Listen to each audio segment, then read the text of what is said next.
Imagine discovering a horrifying family secret that drives a preacher to cut off his father's manhood in a fit of rage. A twisted betrayal shatters everything he believes in, and a lifetime of trust is destroyed in an instant. This is the story of a man whose faith and family were everything until a brutal truth turned his world upside down.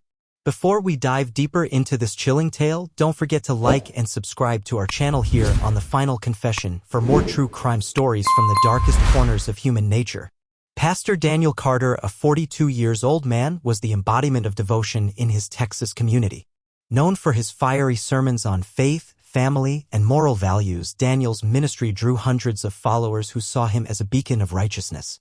His dedication to his church and his family earned him admiration, with many viewing him as the living example of the virtues he preached. Rachel Carter, 38 years old, was the perfect counterpart to Daniel. Graceful and composed, she balanced her roles as a preacher's wife and the dedicated mother of their 5 children. Emily, 16 years old, Daniel Jr., 14 years old, Liam, 12 years old, Hannah, 9 years old, and Ethan, 6 years old. Rachel's presence in the community was constant, leading Sunday school, organizing charity drives, and supporting Daniel's ministry at every step. Together, they presented the image of a family blessed by faith, living a life others could only aspire to. At the heart of their spiritual foundation was Deacon Samuel Carter, Daniel's 65-year-old father. A respected elder in the church, Samuel had spent decades serving as a deacon and a moral compass for the congregation. His influence on Daniel's upbringing was profound. From a young age, Samuel had instilled in his son a deep reverence for God, a commitment to family, and an unwavering adherence to Scripture.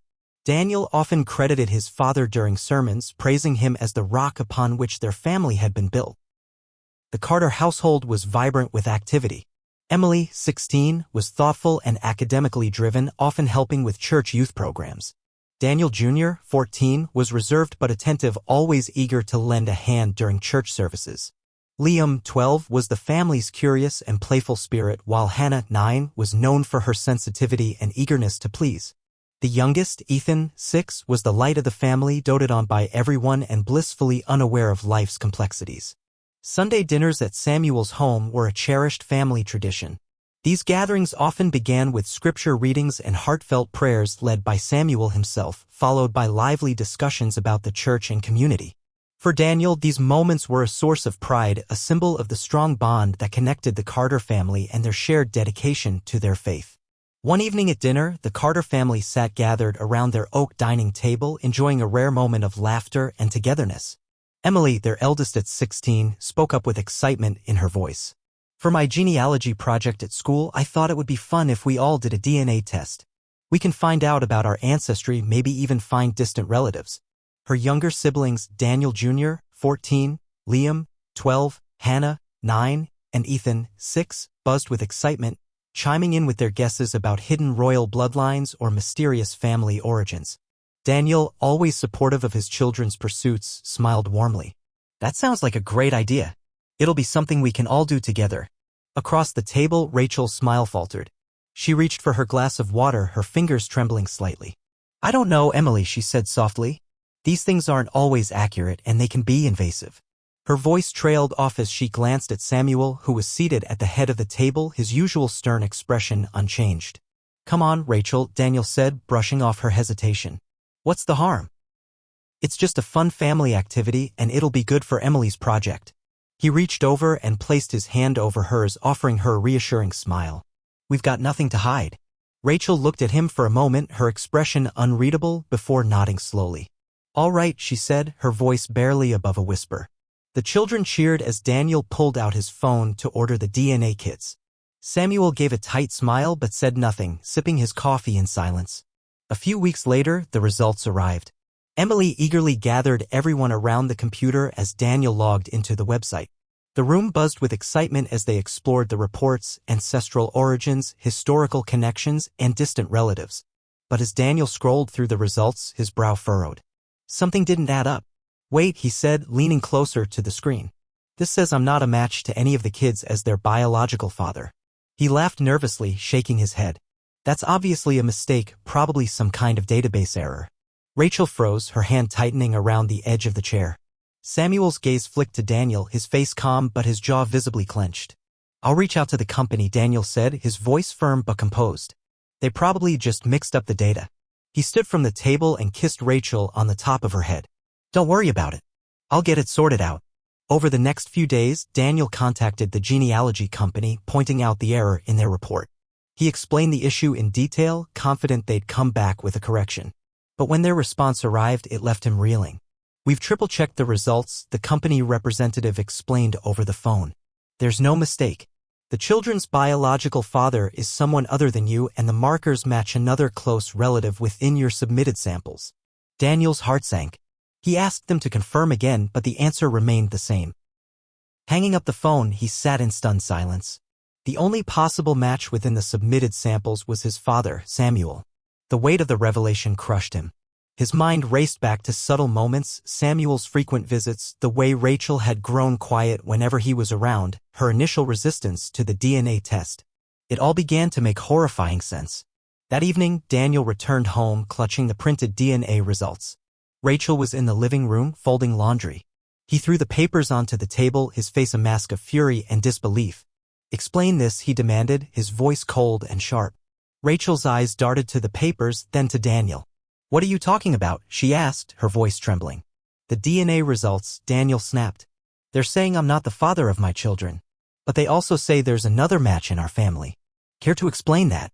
Rachel's face paled as she clutched the back of the chair for support. There must be a mistake, she stammered. That can't be right. Daniel leaned closer, his voice rising. Don't lie to me, Rachel. I went back to the company, they verified it. There's no mistake. So I'll ask you again, explain this. Rachel broke down, tears streaming down her face as she sank into the chair. Through sobs, she confessed to a dark secret she had kept buried for years. Early in their marriage, Samuel had coerced her into a sexual relationship. His influence and authority made her feel powerless to resist, and the abuse had continued for years. All 5 of them, Rachel whispered, her voice breaking. They're all his. I didn't know how to stop it. I didn't want to destroy you, Daniel. Daniel staggered back, the room spinning around him. The woman he loved, the father he revered, they had shattered his life in the most personal and devastating way imaginable. He stormed out of the house, his mind a storm of rage, betrayal, and disbelief. Daniel Carter sat alone in his car that night, the weight of Rachel's confession pressing down on him like a physical force. His mind raced, each thought darker and more chaotic than the last. The life he had built, his faith, his family, his ministry, had been a lie. His children, his pride and joy were not his. His wife, the woman he had trusted above all, had been trapped in a horrifying secret. And his father, the man who had raised him, guided him, and taught him to live by God's word, was a monster. The emotions came in waves. Shock, pain, disbelief, then anger, so blinding it took his breath away. Daniel gripped the steering wheel until his knuckles turned white. Tears streamed down his face as he shouted into the empty car. Why? How could they do this to me? He slammed his fists against the dashboard, the frustration boiling over. He drove aimlessly for hours, the streets of his quiet Texas town empty under the moonlight. Memories of family dinners, sermons about forgiveness, and the moments he thought defined his perfect life flooded his mind, now tinged with betrayal. Everywhere he turned in his thoughts, he was met with lies. As dawn broke, Daniel found himself parked at the edge of a lake, staring out at the water. In the stillness of the morning, his pain began to transform into something colder, sharper, vengeance. The betrayal was too great to forgive. The wounds were too deep to heal. In his mind, there was only one way to bring justice to the situation. His father and his wife needed to pay for what they had done. Daniel began to plan, the clarity of his thoughts startling him. He had spent years preaching forgiveness, but forgiveness was no longer an option. His heart, once full of compassion, now burned with the need for retribution. He replayed Rachel's confession over and over, each word fueling his resolve. When Daniel returned home, he was calm, eerily so. He didn't speak much to Rachel, who had spent the night crying in their bedroom. He couldn't look at his children without feeling a sharp pang of grief, knowing they weren't his. But he still loved them fiercely, and that love only deepened his anger. The evening was heavy with tension as Daniel returned home. Rachel sat alone in the living room, her tear-streaked face pale and anxious. She had spent the entire day on edge, dreading the inevitable confrontation. Daniel entered the room silently, his eyes dark and emotionless, a kitchen knife concealed in his grip. Rachel looked up, her face twisting with a mixture of fear and hope. "Daniel," she whispered, her voice trembling. "I know you're hurt, but we can—" "Don't," he interrupted, his voice low and icy. "Don't you dare try to fix this with words. You've destroyed everything, Rachel. Everything." Rachel stood, wringing her hands as tears began streaming down her face. "I was trapped, Daniel. I didn't know how to stop it. I never wanted to hurt you." Daniel's laugh was sharp and bitter, cutting through her words like the knife he gripped. "You didn't want to hurt me? You let him violate our marriage, father my children, and sit at our table as if nothing was wrong. You lied to me every single day, Rachel." She fell to her knees, sobbing uncontrollably. "Please, Daniel. I love you. I love you. We can fix this. Fix this." Daniel snapped, his rage finally erupting. "This can't be fixed. You've condemned me to live a lie, and now you'll pay for it." With a sudden, savage movement, he plunged the knife into her chest. Rachel gasped, her eyes wide with shock as the blade tore through her body. Daniel's face was devoid of mercy as he pulled the knife out and struck again, this time in her abdomen. The room was filled with the sickening sound of flesh tearing and her anguished cries. Rachel tried to crawl away, her blood pooling on the floor, but Daniel was relentless. Each stab was fueled by years of betrayal and humiliation. "You should have told me the truth," he shouted, his voice shaking with rage. "You should have stopped him." When Rachel finally lay still, her body a lifeless heap on the blood-soaked carpet, Daniel stepped back, panting heavily. The fire inside him didn't subside, it only shifted focus. There was still one more person who needed to face justice. The evening air was heavy as Daniel drove to Samuel's house, his grip tight on the steering wheel. His mind raced with thoughts of betrayal and vengeance. The image of his lifeless wife burned into his memory. He had nothing left to lose, and justice, in his eyes, demanded blood. Bursting through the door, Daniel found Samuel sitting at the dining table, a cup of tea in hand and his Bible open in front of him. Startled, Samuel looked up. "Daniel? What are you doing here?" he asked, his voice tinged with confusion and a flicker of fear. Daniel didn't respond. Instead, he threw the crumpled DNA results onto the table. "Explain this," he demanded, his voice low and simmering with rage. Samuel's eyes darted to the paper and then back to Daniel. "I don't know what this is," he said, his voice faltering.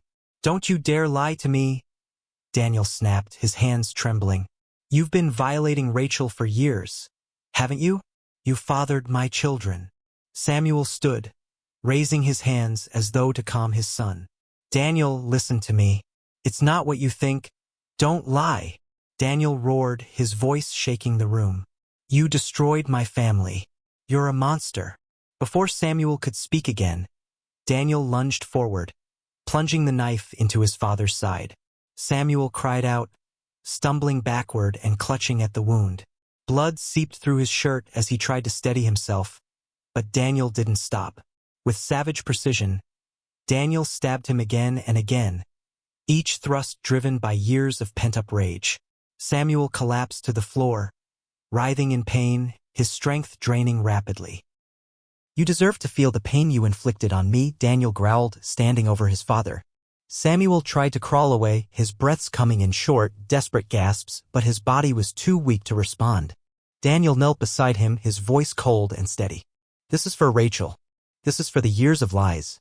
This is for my children." Gripping the knife tightly, Daniel began the gruesome act of cutting off Samuel's manhood. Samuel's screams of agony filled the room, his body convulsing as blood pooled beneath him. Daniel's expression was stone-cold, his focus unwavering as he carried out his grotesque retribution. The pain proved too much for Samuel. His screams weakened, his body trembling violently before going limp. He exhaled one final, ragged breath and then was silent. Daniel dropped the knife, now slick with blood, and stumbled back, his chest heaving. The room reeked of iron and death, the echoes of Samuel's torment still ringing in his ears. For a moment he stood there, staring at the lifeless body of the man he had once called his father. But there was no relief, no satisfaction, only a hollow emptiness where his faith and family had once been. Daniel walked out of the house, his clothes soaked in blood. He sat on the front porch, the quiet neighborhood erupting in chaos as police arrived at Samuel's house, responding to frantic calls from neighbors who had heard horrifying screams and crashing noises.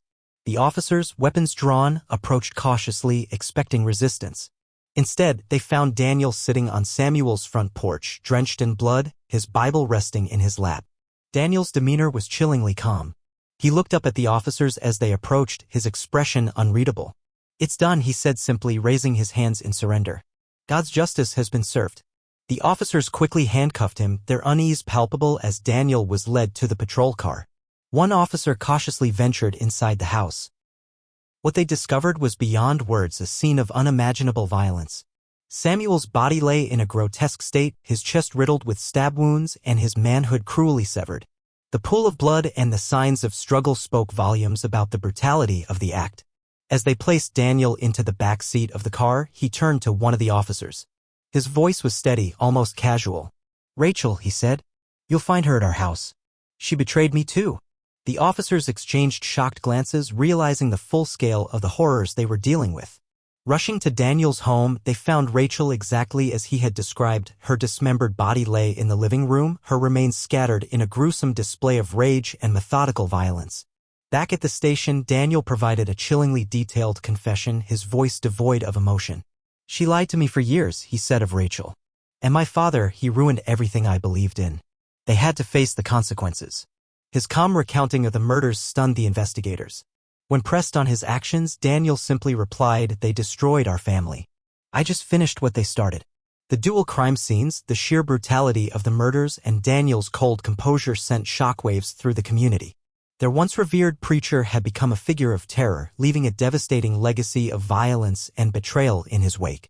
Daniel's trial drew national attention, a horrifying tale of betrayal, rage, and gruesome vengeance that captivated the public. The courtroom was packed with journalists, onlookers, and members of Daniel's former congregation, all eager to see how the justice system would handle the preacher-turned-murderer. The defense painted Daniel as a man driven to madness by unimaginable betrayal. They called on psychologists to testify about the trauma he endured upon learning the truth about his children's parentage and his father's abuse of Rachel. They described his actions as those of a man pushed past the limits of human endurance. The prosecution, however, focused on the premeditated and brutal nature of the murders, particularly the gruesome mutilation of his father. Prosecutors argued that while the betrayal he suffered was extreme, it could not justify the sheer violence of his actions. The jury deliberated for several days, weighing the horrific circumstances against the brutality of Daniel's crimes. In the end, they returned with a verdict of guilty on 2 counts of first-degree murder. The judge, acknowledging the complexity of the case but bound by the law, sentenced Daniel to life in prison without the possibility of parole. Daniel's children, now orphans, were separated and placed in foster care, each struggling to come to terms with the horrific truths about their family. The once admired Carter family became a haunting cautionary tale, a stark reminder of how hidden secrets and betrayal can tear even the most devout lives apart. As Daniel was led out of the courtroom in shackles, he carried his Bible tightly in hand, muttering prayers to a God he believed had guided his actions.